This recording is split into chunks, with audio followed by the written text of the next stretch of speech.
Hello everyone and welcome to my channel, and today I'll be reading a multi-character accessory by me, so let's get into it. Scaramouche.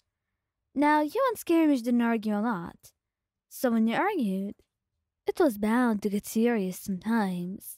And it did today. Basically, he forgot about your anniversary and did not get you a gift. He didn't know about anniversaries being a thing. And that's why you got angry at him. Well, since you couldn't pay attention and didn't think to get me a gift, you're sleeping on the couch today. Why, Aunt, I didn't even know I was supposed to get you a gift. How was I supposed to know this was a thing? You didn't even tell me.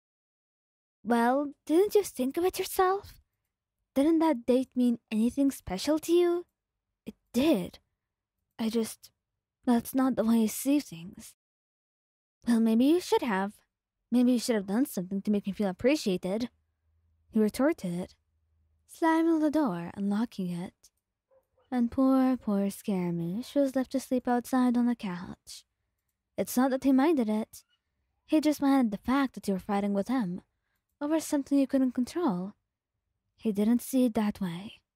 And you needed to communicate that better. What you wanted and what you thought you needed. But also, be able to understand him, so that two of you can actually have a functioning relationship. Venti had come back home drunk during the day that the two of you were supposed to go out on a date. He had forgotten about it completely, and it was during the start of your relationship as well.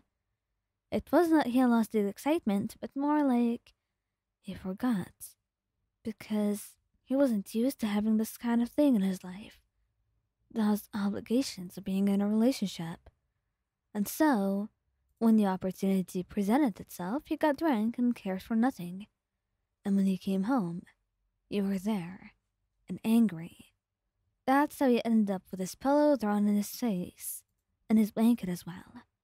You are not coming anywhere near this room, because you stood me up, you asshole. You cried.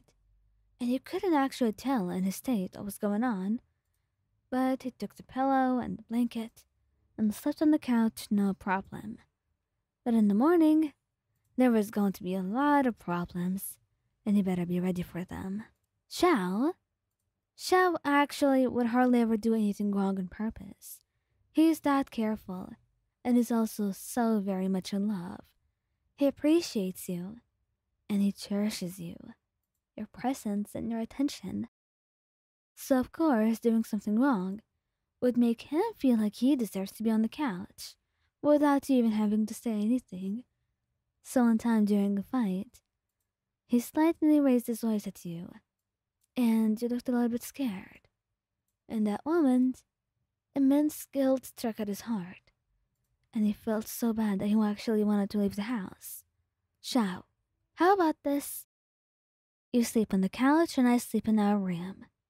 And that way you can get the punishment that you want, and we're still in the same place. So I can talk to you in the morning. I'm not mad. I'm not upset. I am glad you were able to recognize your behavior and be sorry for it. I promise it was not a big deal. And the fact that you're willing to work on it, that means a lot to me already. He was quite glad for that. And he was also glad that he was able to sleep on the couch that day, because he felt like he deserved it. Poor boy. Tighnari. Well, you fought because you were jealous over that girl that Tighnari insists that he feeds. There's this girl who was under his care, in some sort of way. No, not Kale, a new colleague of his who always forgot to eat. You honestly forgot her name, and you didn't care enough to remember it. But what you hated was the fact that he cared about her so much. Asked about her, cooked for her. He was yours, not hers and not anyone else's. And that's how the fight started. And how it ended was with you being enraged. Fine then, how about you go sleep in her bed instead? Why, Anne? You're sorely mistaken. It's not what you think it is. Well, until you show me otherwise.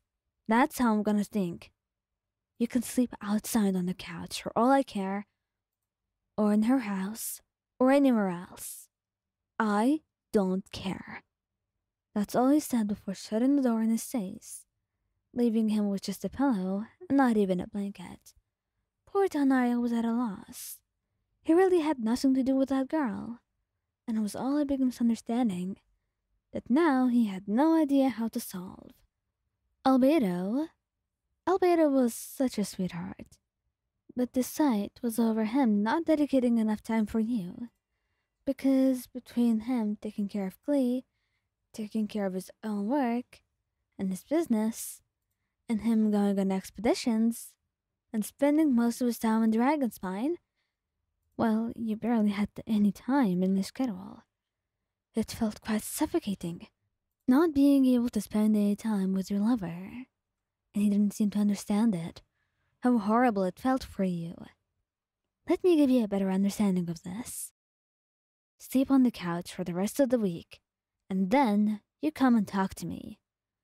Wait, we can talk about this. Nope, no talking. I picked the punishment, and you're going to do this. Well, no, he wasn't going to actually say anything about that. He was used to sleeping rough. After all, it wouldn't be the worst. Not after being in Dragon's Pine for literal months, so maybe he was going to take it.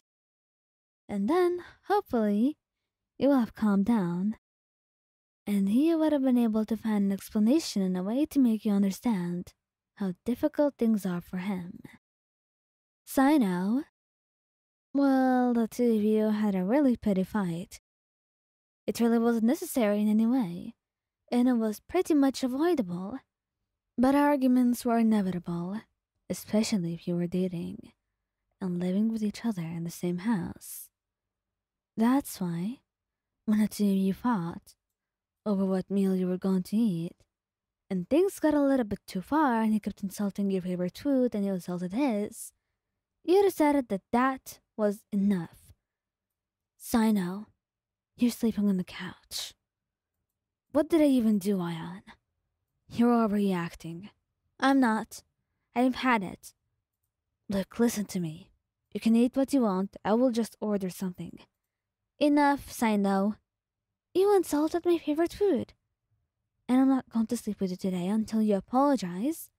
And preferably, get me something sweet. That's what you said. And, well, much to his misfortune, there were no shops open, and he could not get you anything sweet at that time. But in the morning, he tries to make it up to you. He knows he went too far, insulting your favorite dish like he had. So he will try to do better. And hopefully, that time, you'll be able to listen to him as well.